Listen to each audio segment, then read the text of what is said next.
Okay, dystopian water wheel phase one. Okay, so once you've finished your brainstorming and your gear ratio calculations, so you know what your gear train are and all that. Now what I want you to do is to kind of like just think through how you're going to set up your room. So for example, in the last example, I did a blender. So I have a gear ratio for a blender. So let's just pretend like I'm doing a kitchen. So I'm gonna show like a top view of my kitchen. Okay, so here's my kitchen. And this, you're just like thinking through how are you going to lay out your room, what's it gonna look like, things like that. So I'm gonna put my water wheel over here. So this is my water wheel. And I'm gonna have a blender. So maybe I'm gonna need like, the shaft is probably gonna come through, something like this. So if I put the blender like right here, I wouldn't have much room for my gear ratio, my gear train. So I'm gonna maybe I'm gonna put my blender just a little bit offset. So that gives me a chance to have like my gear ratio. And you don't have to draw out the exact gear train, but you're like, okay, I'm gonna have my gears going this way and it's gonna come out here and it's gonna run my blender, okay? So now you're like, okay, well, where am I gonna put the other machine? So what can I do for the other machine? I don't know what you're doing. I don't know if you're gonna do a mixer or whatever, but okay, maybe I'm gonna say I have a mixer on this wall.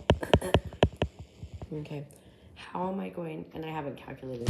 You should have all your gear ratios calculated before you do this, but this is just like a thought experiment on how am I gonna lay things out, what's gonna be in this room and whatnot. You could add other features here, maybe you wanna have a rug, maybe you can bring like a rug, or, different things that you might want in the room. But the main thing you're going to be focusing on here is how you're going to get things to move. This one, the one that's on the same wall as the water wheel, that one's pretty straightforward, but the other one's a little bit harder. So here, how am I going to get this mixer to rotate when it's around this corner? So there's several ways you can do that. You could be like, okay, I'm going to have, just gears this whole way. And then I'm just going to have gears this whole way. If you do that, when you create your wall, you're going to have a bunch of holes with just idler gears, which means they're all the same size. Just bringing the motion all the way to the corner and then turning the corner. So that's one way of doing it. It's probably the easiest in terms of what you're thinking about right here, but it might have a little bit more extra work on the catting side. Another way you can do this is, so you can have like a gear here, and then you could have like a right angle gear. And I might have needed a little bit more space here, but you could have like a right angle gear. I'll do it the other way. Okay, and then, so this gear and this gear are a right angle. And they have gears like that where you have like beveled gears. And so you can have, this is like a gear, and this is a gear.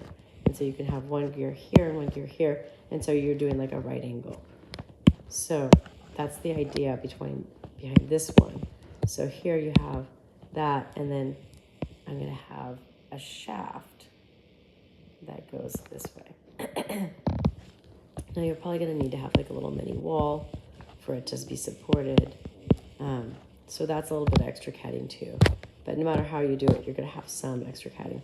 So then I'm like, okay, now I might have a gear here. Okay.